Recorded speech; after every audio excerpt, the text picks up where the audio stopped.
Salut YouTube, comment ça va?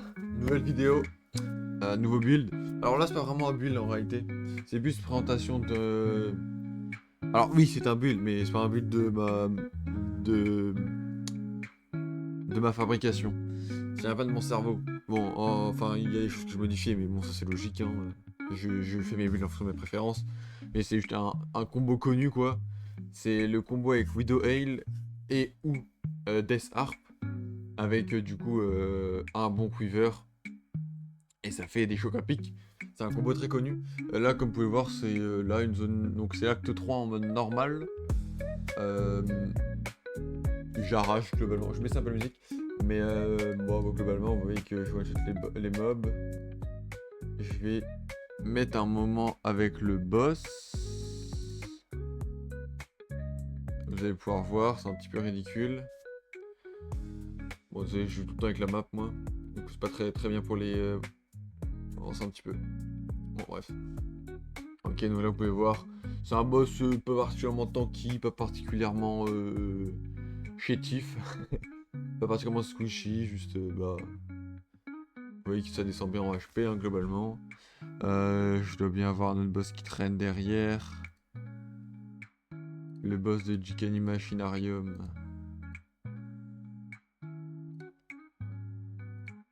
Oui, tu monsieur le boss de con. Parfait, hop, on est dessus. Bon, bah, regardez, hop, un autre boss, tac.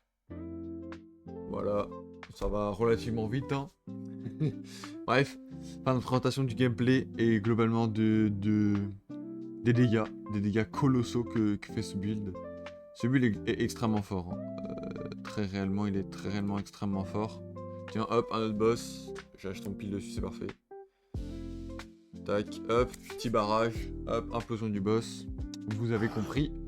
Le but du build, c'est globalement de faire des dégâts colossaux. Preuve à l'appui, mon dernier perso en date, que je suis actuellement en train de jouer, avec ce petit build là. Je suis en train de cook hard. Bref, donc vous voyez, j'ai fait la campagne en 5h46, sachant qu'il y a 6 minutes d'AFK au tout début, du coup 5h40. Et bah, je prends pas en compte les pauses, j'ai des crashs pendant tout ce temps, je sais pas comment ça influe le temps ou quoi. Je vais manger entre temps. Enfin, non, je peux pas partir manger là cette fois entre temps. Enfin, j'ai déco. Quand je suis parti manger, du coup, en réalité, j'ai dû mettre 5h30 de jeu et on peut clairement faire beaucoup moins. On peut clairement faire en dessous de 5h. Donc, ça, c'est juste la preuve que mon build fonctionne bien, que ça va vite. Vous pouvez constater d'ailleurs les résistances qui sont catastrophiques, mais qu'est-ce qu'on s'en fout? C'est pas le problème. Ouais, niveau 61, là je viens de finir la map, Val City, la première map à faire avant de pouvoir lancer une map dans son hideout. Du coup j'ai fini la campagne niveau 61, en plein niveau 61, aucune résistance, et en 5h30, facile. Enfin, du coup on va dire que c'est 6h, 6h30 pour une personne qui fait pas des roll en boucle comme moi. Parce que à force, forcément je commence un peu à connaître la campagne, pas par cœur mais je fais quand même plus vite qu'une personne moyenne on va dire. Bref. Suffit de parler de cette campagne, maintenant parlons du build. Ce build a deux variantes, la variante Lightning Arrow, la variante Gaz Arrow. La variante Gaz Arrow, on doit quand même jouer Lightning Arrow avant, parce que Gaz Arrow peut être joué efficacement qu'à partir du niveau 28, et dans tous les cas, le sort peut être équipé qu'au niveau 22. Parce que c'est le sort, c'est un sort tier 3, ou non, tier 4 même. Enfin, il faut une gem 7 et les gem 7 sont équipables qu'à partir du niveau 22, donc à partir de la moitié de l'acte 2 environ, dépendamment de si vous êtes rapide ou lent. Par exemple, moi je sais que j'ai tout le temps la même map, j'ai bloqué ça au moment où j'arrive juste après la zone des mammouths tout en haut, j'oublie tout le temps son nom, là où on chope la première, enfin là où moi je chope la première Sun Relic. Bref, du coup le build, comment fonctionne-t-il? En gros, vous avez ces 4 uniques là qui servent à la move speed. Vous avez donc ce Fog Shade, bah déjà il est équipé à niveau 4. Ensuite il donne 10% de move speed quand vous êtes full life, donc très important d'être toujours full life. Même si il vous manque 5 HP, vous mettez une potion, si vous n'avez pas de régène de base, toujours être full life avec ce build. Vous avez l'amulette qui vous donne 1 mètre ou plus si c'est corrupt de distance de dodge. Et en fait, plus votre distance de dodge est loin, plus ça va vite parce qu'en fait, vous mettez la même durée à faire une roll, du coup une roulade, qu'elle fasse 1 mètre ou qu'elle fasse 12 mètres. Du coup, plus votre distance de roll est grande, plus vous allez vite en fait. Vous allez faire scale extrêmement bien votre move speed. Parce qu'en plus, la roulade scale sur votre move speed. Voilà. Je sais pas si ça fonctionne avec le skill speed par contre. Bref. Là, vous avez le Death Rush, qui est un ring qui vous donne onslaught, enfin quand vous tuez un kill, quand vous faites un kill, et pendant 4 secondes. Onslaught, ça fait quoi? Ça fait 20% d'attaque speed, si je me trompe pas, et surtout 10% de move speed, c'est pour ça qu'on le prend. C'est du skill speed, je sais plus. Bref, bah attends, on va juste... ring, Death, Onslaught, 20% de increase skill speed, voilà, et 10 de movement speed. Je ne me suis pas trompé, let's go. Ok, du coup ça en prend juste pour la move speed. Vous avez un peu de leash de life, mais c'est quasiment inutile. Et vous avez les Wanderlust, qui est l'item le plus fort en leveling, je trouve, au-delà du Widow Ale. Vous gagnez 20% de move speed et vous ne pouvez pas être slow et équipable dès le niveau 11. Vous avez ces gants et ce casque, là c'est un petit peu plus spécifique. Les gants sont à mettre dès que vous pouvez les mettre, ça coûte une X, même pas à acheter. Ça rajoute un peu de dégâts, c'est très bien. Un peu d'attaque speed, un peu de life, on aime bien. Mais ils sont globalement nuls, ils sont éclatés au sol. Mais comme ils sont équipables très tôt, vous les prenez. Mais quand vous avez l'occasion d'avoir des meilleurs gants, avec par exemple 3 lignes de dégâts ou 2 lignes de dégâts un peu plus élevées, de l'attaque speed, des choses comme ça. Pourquoi pas des résistances, on s'en fout un peu, on va pas se mentir. Surtout si vous avez des lignes de dégâts sur des gants, et que ce sont des meilleures lignes de dégâts que ça, n'hésitez pas à les prendre. Par exemple, moi je sais que j'ai une paire de gants niveau 37, il me semble, ou 27, je ne sais plus. 37. Et du coup, je les équipe et elle me donne. J'ai 3 lignes de dégâts, 3 plutôt bons rolls, c'est du T4 ou T5 roll. Donc je les équipe très tôt, dès que je peux, je les équipe et ça me donne beaucoup de dégâts. Mais vous pouvez très bien vivre sans. Par contre, important d'avoir un bon ring. Je vous conseille d'avoir un moyen mais qui est équipable en bas niveau, à partir du niveau 15-20 quoi. Et un autre ring, donc moi par exemple c'est le cas de mon Iron Ring justement. J'ai un Iron Ring niveau 40 et quelques, 30-40, mais qui me donne 3 grosses lignes de stats. Et c'est très très très fort, ça donne beaucoup de dégâts. Parce que les dégâts flat sont meilleurs que les increases de dégâts et choses comme ça. Parce qu'en fait, les mobs ont une petite barre d'HP en leveling, et même les boss ou quoi, ils ont des petites barres d'HP. Du coup, le flat damage a beaucoup plus de valeur. Parce que avoir 20 de flat damage quand le mob que tu tapes en a 500, à 500 de vie, et du coup, ajouter 20 de dégâts à ton attaque, c'est super fort. Quand ton mob a 5000 de vie, ajouter 20 d'attaque, c'est tout de suite moins fort. Alors en fait, c'est pour ça que c'est extrêmement fort le flat damage en leveling. Vous voulez que ça, vous en foutez du reste, vous prenez vraiment du flat damage. Maintenant, la tête d'abord. Le Gold Rim, vous n'êtes pas obligé de l'acheter. Il est bien. Moi, je l'ai depuis longtemps, c'est pour ça que je l'utilise. Mais en fait, il est utile vraiment que si vous jouez Lightning Arrow tout le long. Parce qu'en fait, quand vous passez sur le setup Gaz Arrow, vous êtes obligé de passer sur le Radiant Griff, qui est un autre casque qui vous donne de la Fire Res, donc c'est pas très grave, mais en fait, c'est tout qui ignite tous les mobs qui sont autour de vous, tout le temps en permanence. Dès qu'un mob s'approche de vous, il ignite, et du coup, ça fait automatiquement exploser les flèches de Gazaro, et c'est ce qui crée vous voyez, cette explosion permanente sur les mobs. En fait, les mobs ils sont tout le temps en train de brûler. Et oh, je tire pas beaucoup, mais voilà, vous voyez, ça fait instantanément exploser mes flèches, et c'est ça qui fait les dégâts. Et du coup, il est extrêmement important si vous jouez Gazaro de jouer Radiant Griff. Radiant Griff est équitable dès niveau 16, donc Gold Rim n'est pas du tout obligatoire. Vous pouvez jouer sans casque jusqu'au niveau 16, ça ira très très bien. Voilà. Du coup, ça c'est à savoir. Maintenant, les deux choses les plus importantes. La belt, on s'en fout. Vous pouvez ne pas en avoir. Je fais aucun leveling avec. Et je n'ai jamais de belt sur moi. Ou alors je ramasse une belt random et je la pose sur moi, histoire de. Bref. Le bow et le quiver. Widow Ale, vous l'achetez dans tous les cas. Vous pouvez en trouver à 1, 2, 3 ex. Même si c'est un rôle pas fou, vous le prenez, vous en voulez un. Même si c'est juste que pour le niveau 26, pour après mettre Gazaro. Et vous jouez pas Lightning Arrow toute la campagne. Si vous jouez Lightning Arrow toute la campagne, vous prenez un bon Widow Ale. Si vous jouez Lightning Arrow que pour le début, pour après passer Gazaro comme moi, prenez un Widow Ale un peu moins bien, c'est pas grave, vous payez que quelques ex. Et ça va très bien. Parce que vous voulez invest beaucoup d'exalt, beaucoup de thunes dans vos Fire Quiver. Dans vos Quiver, pas forcément Fire, n'importe quoi, on s'en fout. Le principal, c'est, comme dit à chaque fois, d'ailleurs je vais modifier ça, en gros vous voulez un Quiver, vous voulez des Quivers, à peu près un Quiver tous les 20 niveaux. Un niveau 0 ou 10 et quelques, enfin entre le niveau 0, il vous en faut un niveau 0, s'il est nul tant pis, il vous en faut au moins un niveau 0. Et en gros moi j'en ai un niveau 0, un niveau 10, un niveau 28, un niveau 41 et un niveau 51. Et très important, projectile level, paf, un plus de projectile level, ok. Chef. Depuis quand il y a des sockets? Enfin, c'est quoi cette merde? Et bouge, tu n'es pas adapté à ça. Oh putain. Ok, désolé, ça ralentit la vidéo de faire de la merde. En plus, je fais pas de montage comme je suis l'énorme flemmard que je pense être.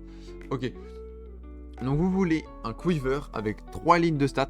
Fire, Lightning, Cold. Ça peut être Fire, Lightning, Fizz. Ça peut être Fizz, Fire, Cold. Comme vous voulez, on s'en fout. Vous voulez 3 lignes de flat damage avec un level to all projectile skill. Sur un hyper bas niveau de Quiver, je suis pas sûr à 100%. Normalement oui, mais je suis pas sûr à 100% que vous puissiez avoir le plus level. Mais vous voulez un plus level dès que vous pouvez. Parce que les levels, c'est juste ce qui rajoute le plus de dégâts sur PoE2, globalement. Il n'y a pas vraiment plus de plus grosses sources de dégâts qu'avoir un plus X level.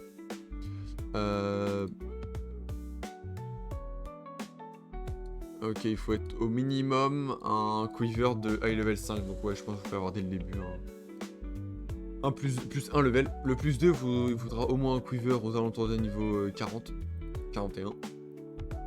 Je sais pas si ça c'est l'high level, je pense pas que ce soit le niveau, mais du coup ça sera un niveau 30 et quelques, bref, s'en fout.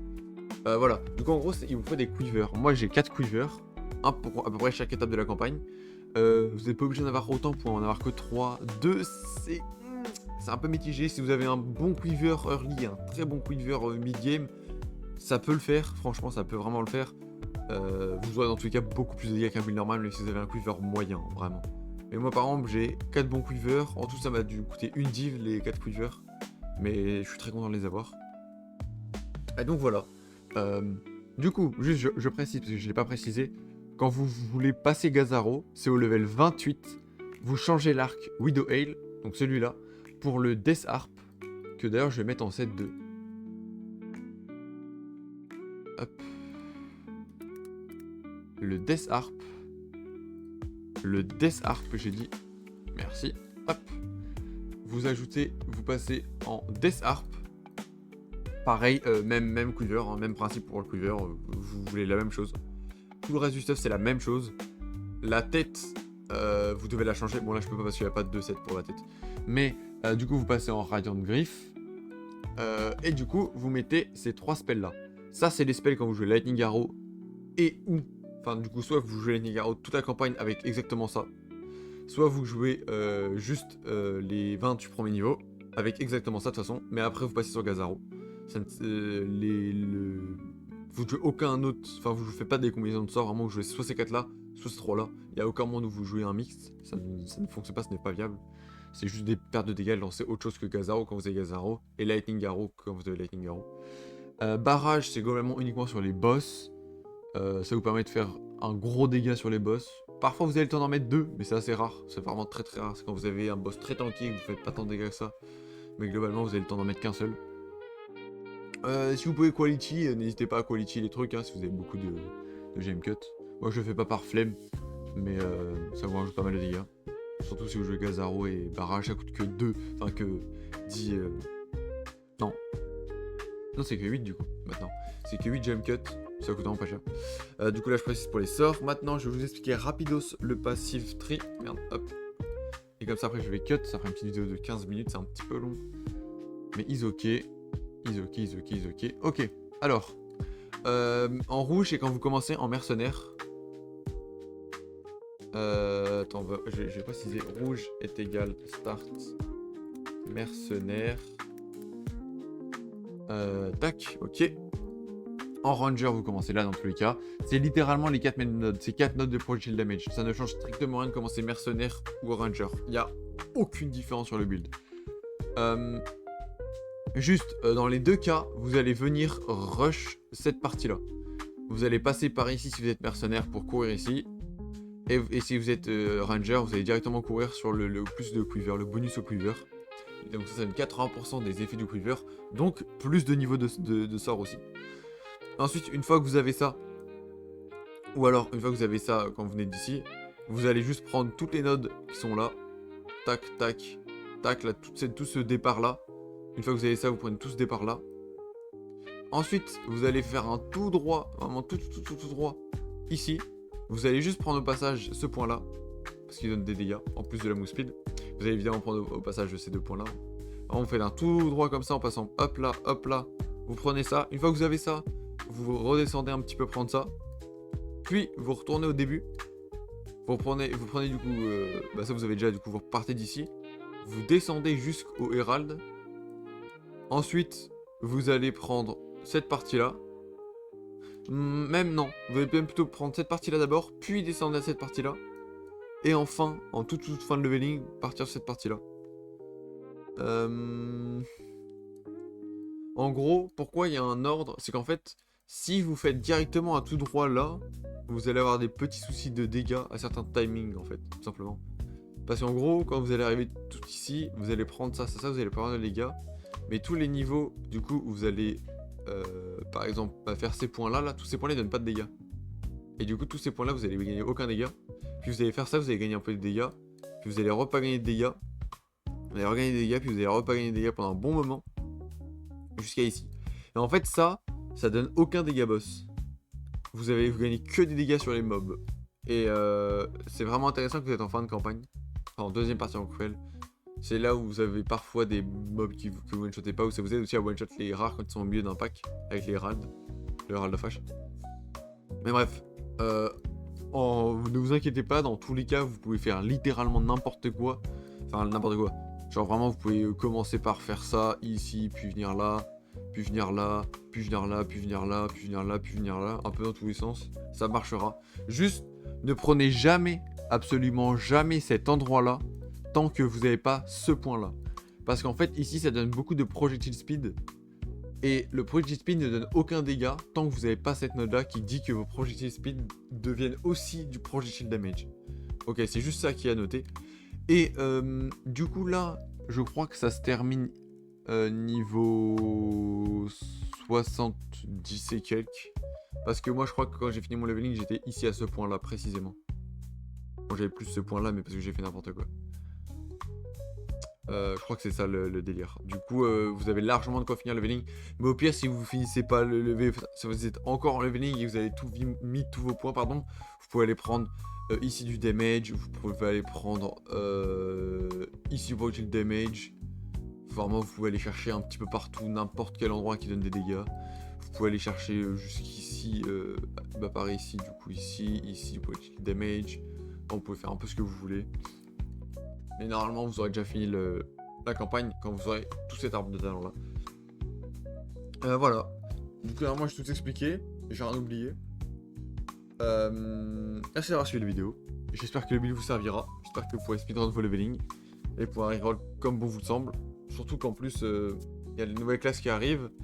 Et je le précise, mais ce build est littéralement jouable sur toutes les classes.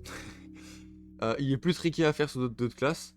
Mais j'ai pex mon warrior avec, j'ai pex un monk avec, j'ai pex une witch avec, on peut tout pex avec ce build, littéralement tout. Mais c'est plus tricky, il faut chercher des nodes un peu plus spécifiques, il faut être bien dans un bon ordre. Et du coup j'en ferai peut-être une vidéo si ça vous intéresse, mais bref. Voilà, bisous du chat, à la prochaine. Et n'hésitez pas à passer sur Twitch, évidemment, faut pas que j'oublie. Et d'ailleurs je vais ouvrir un serveur Discord pour la commune, pour répondre aux questions quoi. Voilà.